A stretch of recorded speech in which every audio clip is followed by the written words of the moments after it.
I pledge allegiance to the flag of the United States of America and to the republic for which it stands, one nation, under God, indivisible, with liberty and justice for all. Okay.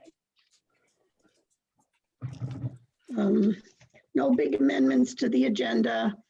And so acceptance of the minutes. Need a motion. Stop. I'll make the motion. A second? I'll second it. Okay. So all those in favor of accepting the minutes? Okay. All right. Information exchange, couple things. I think I had told you last time that finally getting to work with Tammy actually to get all of the information from the structure survey into a database. We were supposed to meet tomorrow morning, but because of the snow, we're not going to. We'll meet one day next week. And so that'll be, shortly, that'll all be in a database.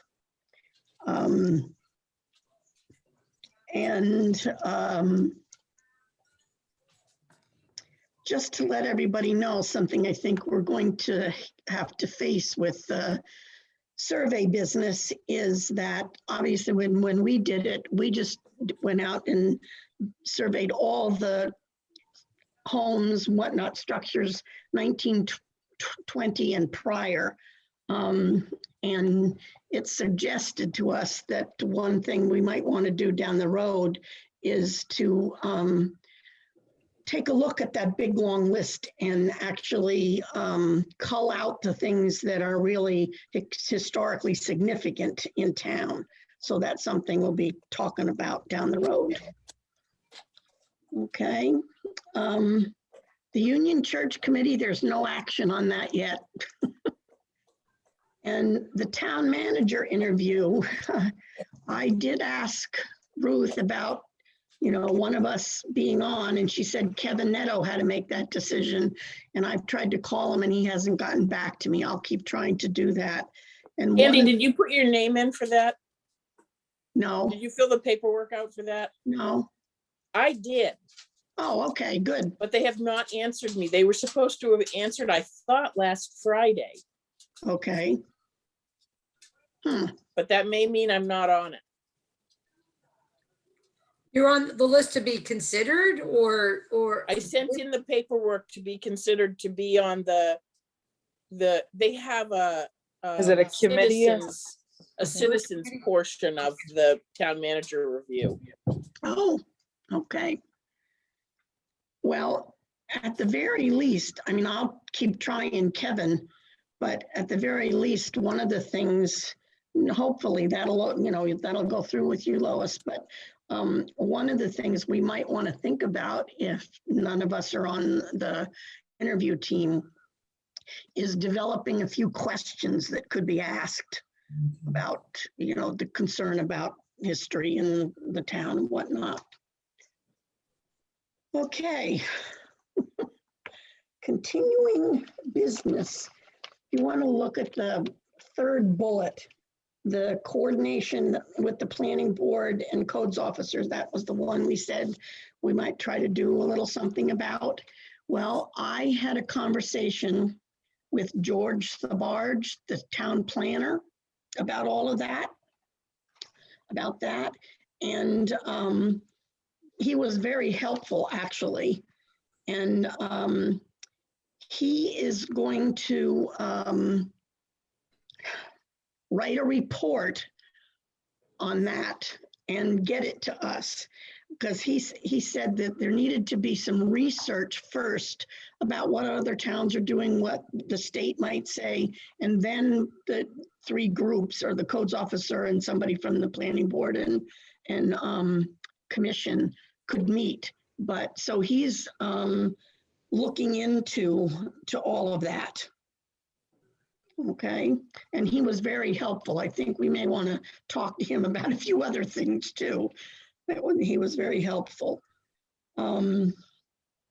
Yeah, because he also, when we were talking, he asked about the survey, and he said that in the comp plan, and I guess this comes from the state actually, that the places that they identify in town right now that are of historic significance are, one is the Eureka Grange, the Friends Meeting House, Old Chandler Mill, and I'm not sure what that is. I've heard of it before, but I don't know what it is.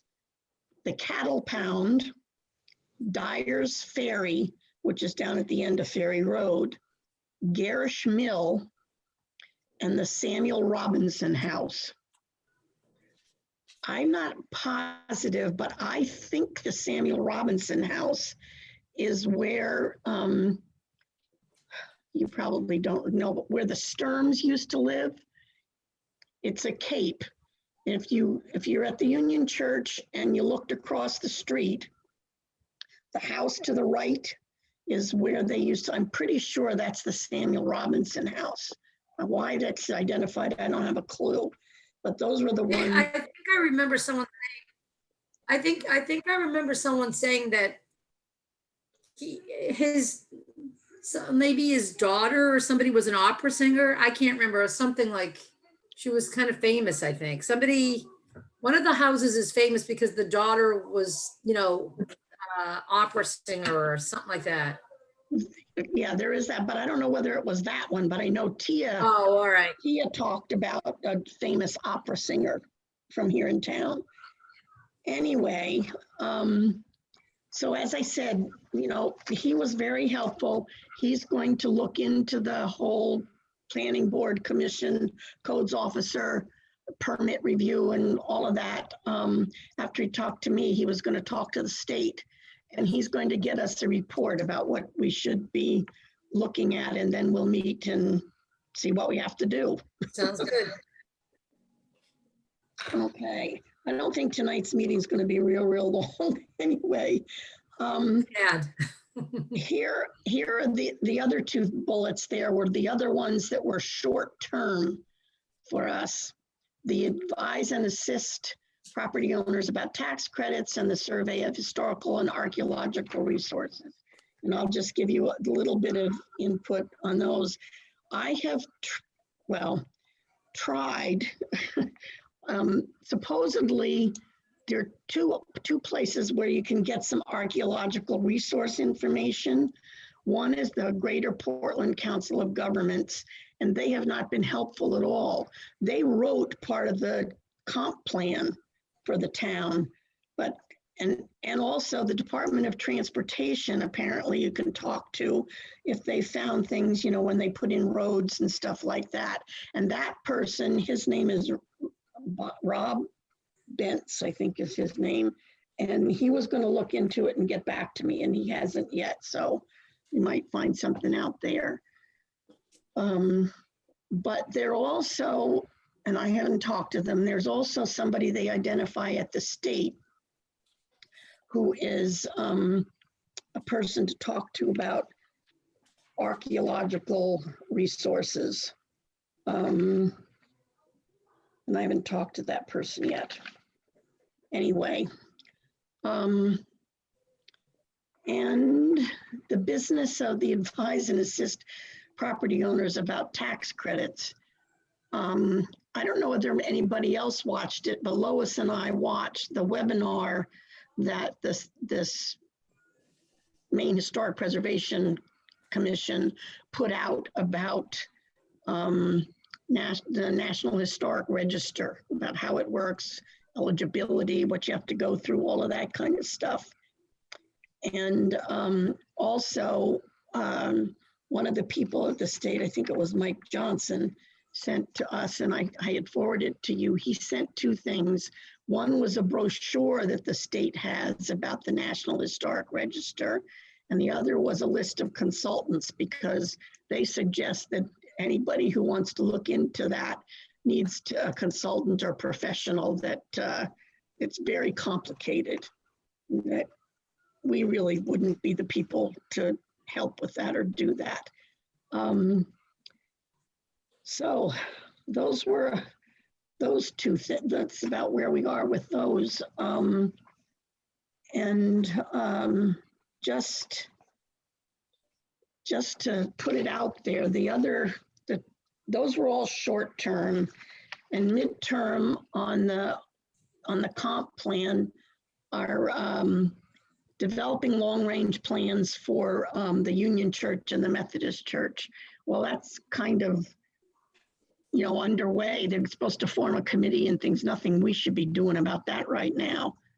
And other than trying to get somebody on the committee and contacting owners of National Register properties or eligible people about obtaining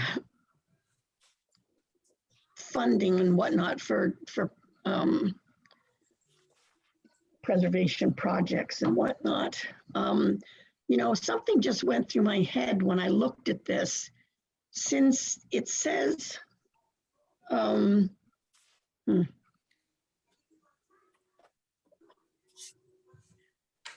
no. Anyway,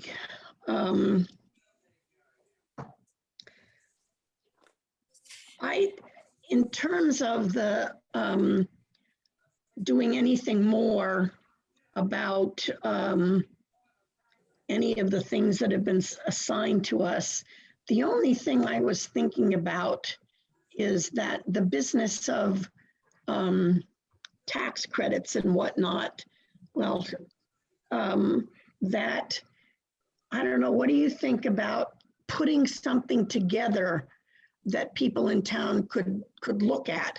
I mean, if we were able to put a link to that webinar, we'd have to ask them, obviously, and put the brochure out there, the consultants and funding sources.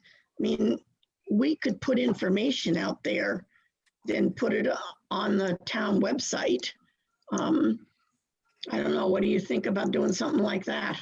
Yeah, no, I think that sounds good. I think, I think we've discussed this at several meetings, that the scope of actually advising and assisting homeowners is way beyond what we Right. do. Right. But providing, references to, tools and other resources that might exist sounds totally like Right. an attempt to try to, assist people in this way. The other thing, the culling, when back at the first thing that you mentioned. Survey. Yeah. Maybe what might be, another step would be providing sort of a blanket notice on, the news site, on the website. But maybe when we identify houses that we think are of historic significance, mailing them a letter and just letting them know that we have, for the purposes of, the work we do, identified their house as having some, and I think we're gonna have to really sit down and hammer out things like historical significance, like what do we Right. mean by that? Coming up with a definition and then coming up with a list that meets the definition. But I think letting families that own those homes know that for whatever reason, and we define that reason, their houses, we recognize it has the potential for historical significance. And then in the letter, just reinstating the same resources. So we can say we've done it in two ways, is basically what I'm. Well, I hear what you're saying and I agree. I mean, one of the things, I don't know, well, I would not want to put us in the position of looking at every old house and us deciding whether it's eligible for the National Historic Register. But if we're talking about significance to the history in town, there are people we could talk to, Tia being one of them, who knows an awful lot about what we might want to say. I think Seth Koenig told us, I don't know whether it was his aunt's house, but there's a house that was on the Underground Railroad. Yeah, it's a federal on 125. It's Yeah, I yeah. think that's his aunt. yeah. Well, I don't think it is anymore. It was his, Oh, when he was a okay. kid, it was his aunt's house. Okay, The other, but we see I guess that makes me wonder. Here we have a story, how far do we corroborate that story? Like, do we verify that in some way? The other thing too is, I looked at a lot of old houses when I was thinking about buying them, and from the outside, you could see that they were antique and that they fit into a certain period. And when you got inside, everything from that period had been completely stripped away and it was gone. So to say the externals of a house, and that would be what we would be making mainly our decision on if we're looking at historical structural significance. right. Might not be reflected in, there might not be anything of historic value inside the house. Right. And I guess, well, I think really kind of hammering out what that looks like and what we're going to, and the other thing too is, here's a, what are we going to do with that list? Do we tell the homeowners? And if we do, are we, I don't want to say to somebody, oh man, your house is historically significant. Then they pursue this and find out, it's a dead end. And then I don't know. I mean, there's always going to be that risk, but I just guess, I do think it's exciting to do that. I think it's worth doing. I think that list that we handed on the comp plan, I did not feel good about because it was a hand-me-down list that has just been constantly submitted with every single one of these comp plans, and it really hasn't been verified or vetted in any way. And I felt like we might want to do something like that just to produce a list for ourselves so that when the next comp plan comes, we're able to provide them with maybe even photographs of the house or the site or whatever. And kind of verify some of that information. I remember trying to verify some of them, and it was the identification numbers and things, they've lost their meaning. It was very difficult to find these places and verify them. And I think that's the reason we kept them on the list. We tried to use the Stackpole book, I think, and Yeah. Isn't it possible to find out through the tax list that when the buildings were built, yeah, but so that we could categorize them in, from 1790 to 1820 or whatever, and block them off? Because I know when we talked to Maine Historic Preservation, they were saying we should go back 50 years. 50 years takes us to 1970. That's going to be a whole lot of houses in town if we go back 50 years. If we could block them off and find the ones that were built first, make that list, then with some time, find the next cluster, and then the next, and then the next. I mean, the tax rolls must have the year that the buildings were built. When we did Here's the the survey. problem with the problem with the tax roll is twofold. Number one, the town of Durham switched counties. Right. Right. In 1850 or something like that. Right.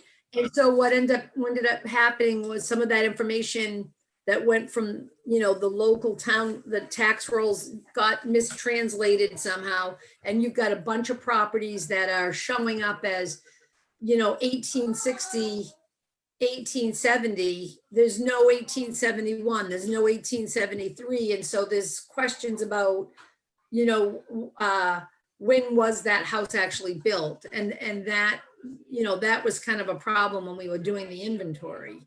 But if you do it by the decade, it doesn't make any difference.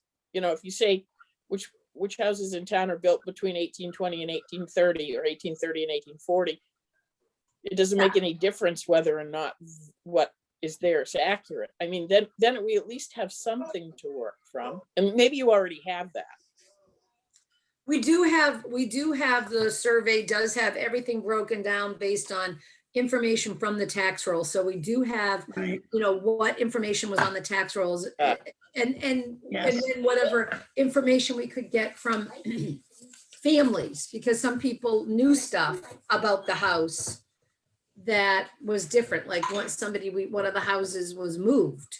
So it shows up on the Durham tax roll in I'm making up numbers here, 1870, but it was really built much earlier than that in a different town. You know what I mean? So Yeah. it's stuff like that, which is kind of neat. All right, go ahead, Tubby. Right. Oh. Well, But yeah, no, I think that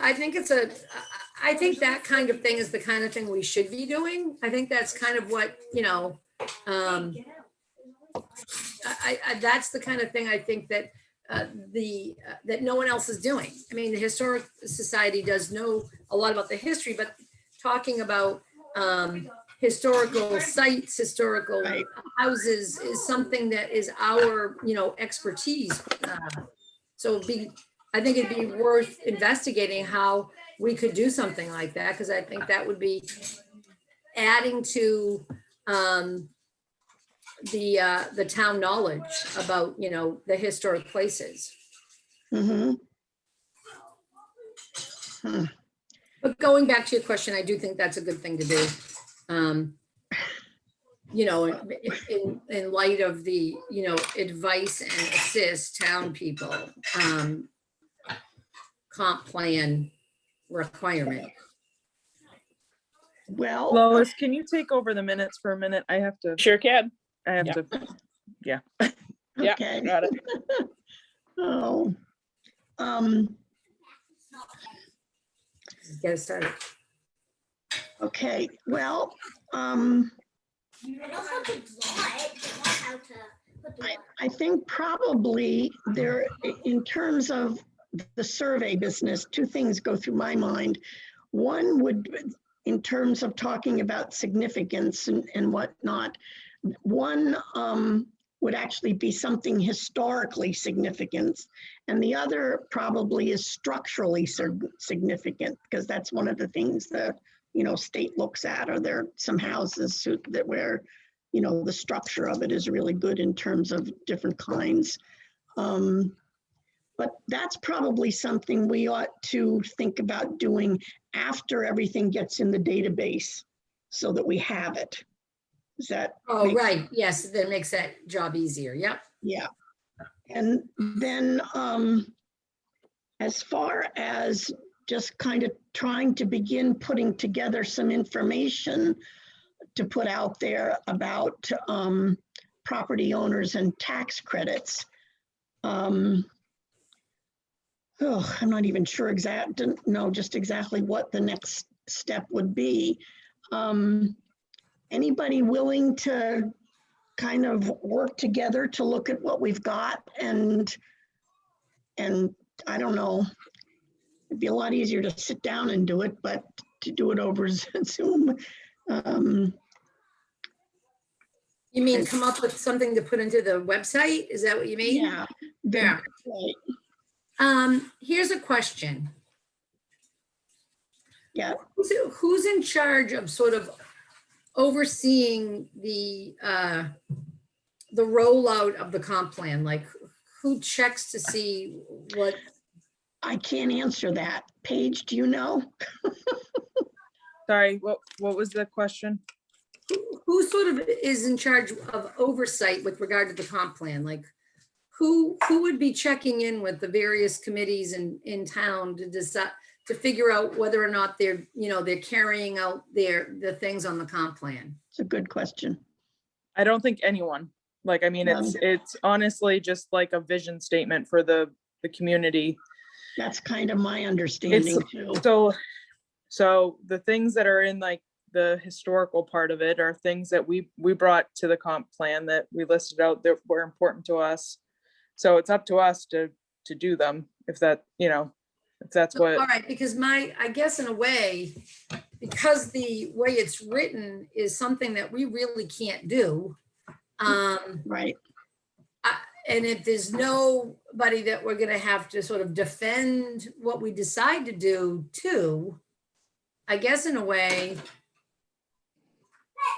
we need to write up sort of a rationale for what we do if it doesn't exactly match the expectation in the comp plan. Do you see what I'm, so that future people in the next comp plan know why we did what we did and, you know, what the limitations were in executing that particular, I'm gonna be honest, I objective. think that's just kind of a waste of time. I don't think Okay. anyone's gonna really care, All right, well, I just don't, besides us, you know? all It's- right, it- that- you'd know, I mean, I don't know. right.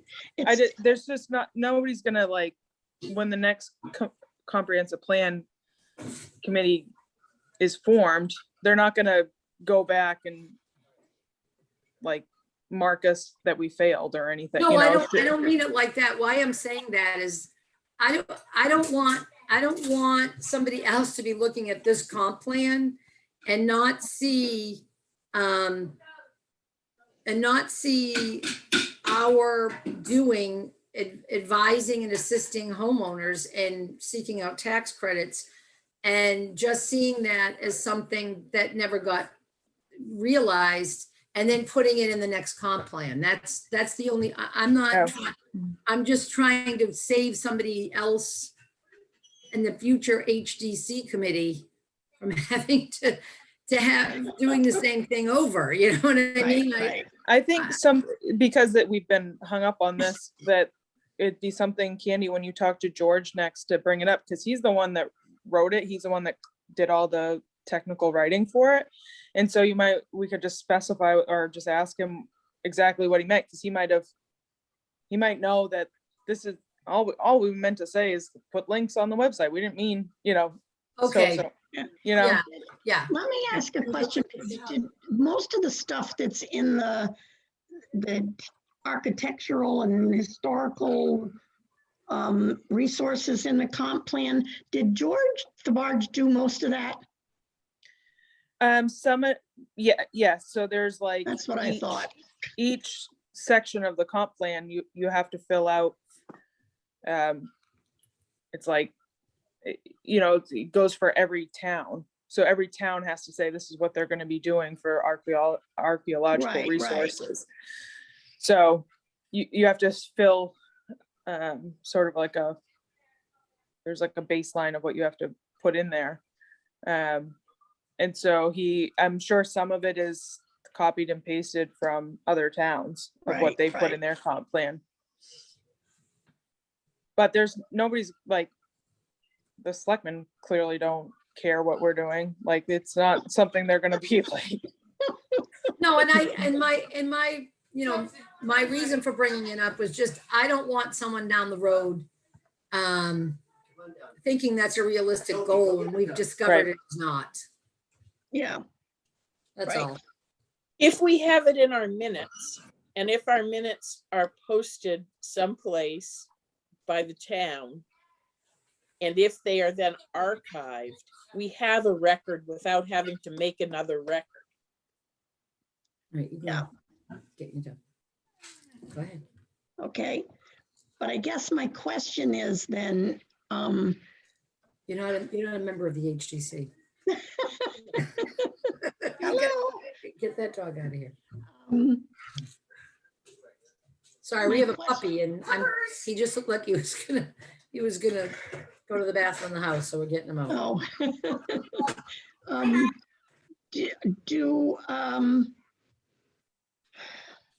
obviously, we'll continue when we get that report from George, would likely meeting with the planning board and the codes officer, because so that'll move forward after we get the report from him.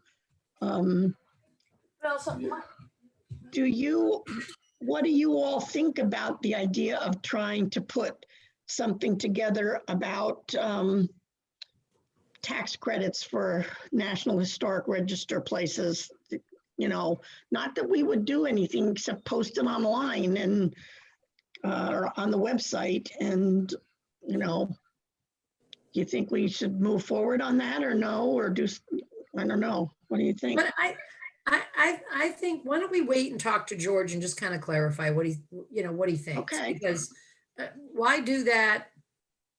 I want to be helpful and, you know, to people, and if he had something in mind, maybe, you know, you can tell him that's what you were thinking, and we can just figure it out from there. I Okay, will bring up that this was one of the things that I'm pretty sure the commission did bring up as a point. They wanted to help homeowners save money with their historic, you know, this was something that we did bring to We the did? comprehensive plan. It wasn't like something out of thin air that he just thought up of. You know, these are all things that were ideas that came from the commission. Hmm. It was a But then- while ago.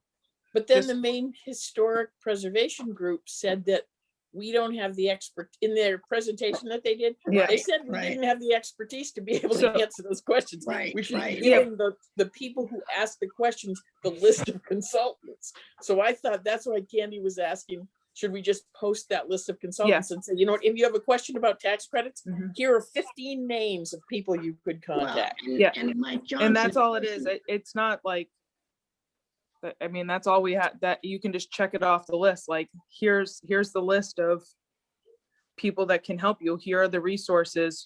There's no reason, like, I don't think anyone would ever expect the commission to be able to advise anyone on their tax stuff anyways. Like, Right.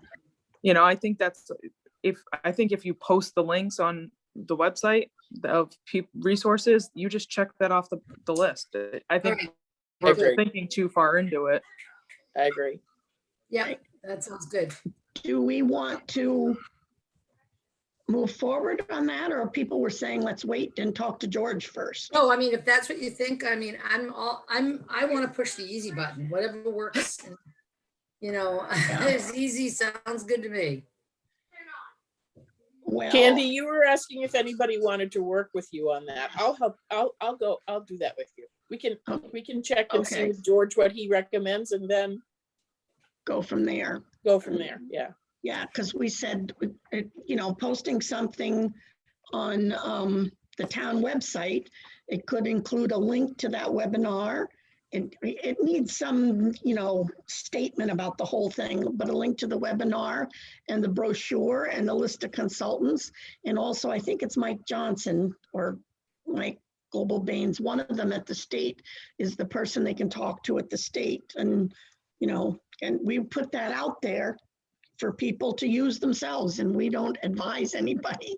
Right, I think advise is the word that shouldn't have been put in there. right, yes. Well, because the other thing is that, you know, like that piece that is in the next doing in midterm, contacting owners of listed properties and those eligible. I don't want to go around town deciding who might be eligible for the National Historic Register. That's kind of nuts. Well, but it's also way outside of our, you know, Right. our own expertise. I have no idea who's eligible. No. That would be, that, I don't know how that got in there. I don't Yeah. know. That seems Well, way, ask George. yeah, that's outside the scope of, you know, Right, what we could do. right. Okay, so Lois, we'll talk and work on that to bring it back to folks. And well, that's about it. I think the thing on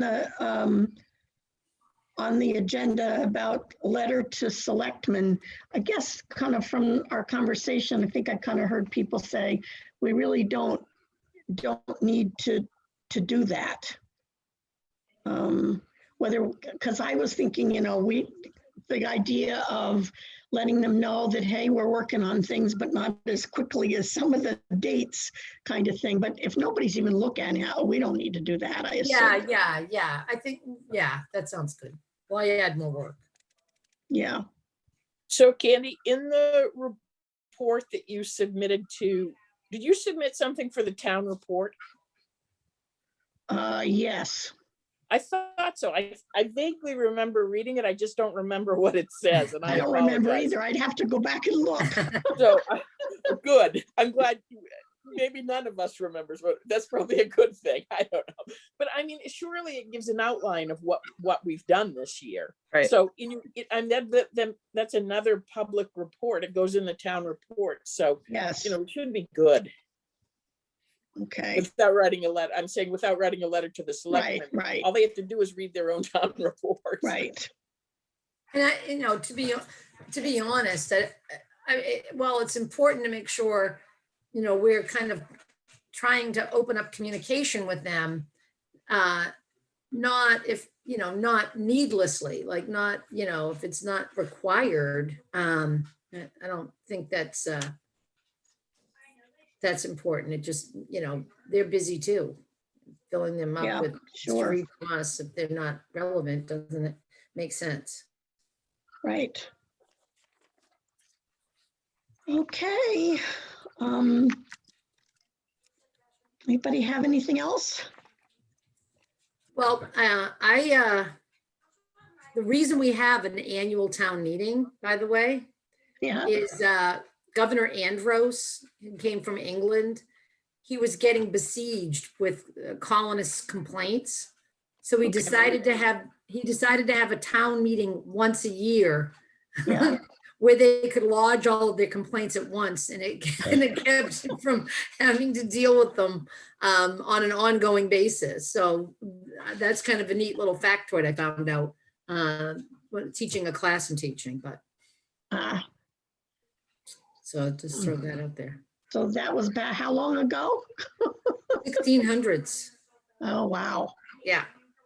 He was like he came over in like the third wave, Okay. sent by, George, one of the Georges, not George III, that was a Revolutionary War guy, and he got sent here, and he made all the treaties with the Iroquois and all the Native Americans along the western border too. His Okay. territory just kept on going. I mean, it was like into New York and, and then down in New Jersey and, Wow.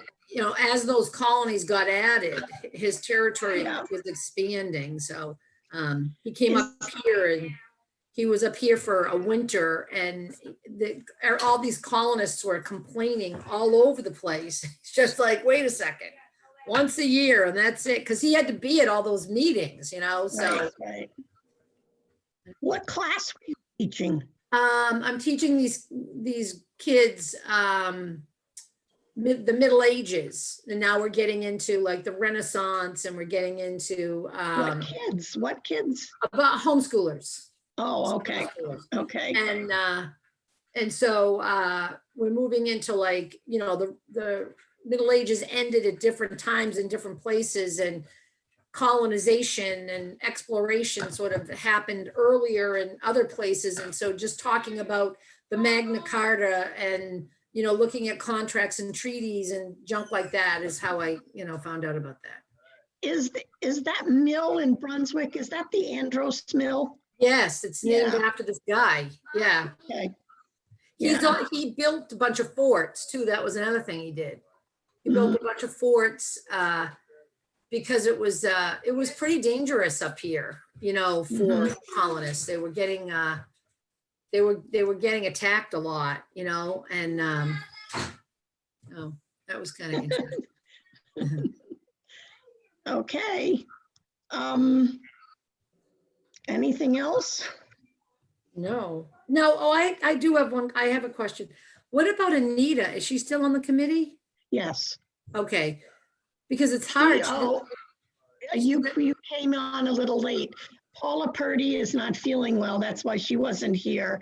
And Anita's furnace went out and somebody was coming tonight to fix their. Oh, no, okay. She was gonna come over here to my house, you know, because she doesn't have a computer. Yeah, So- she can come to my house the next time, because I have this laptop and she can sit right at my kitchen table with me. Yeah, yeah.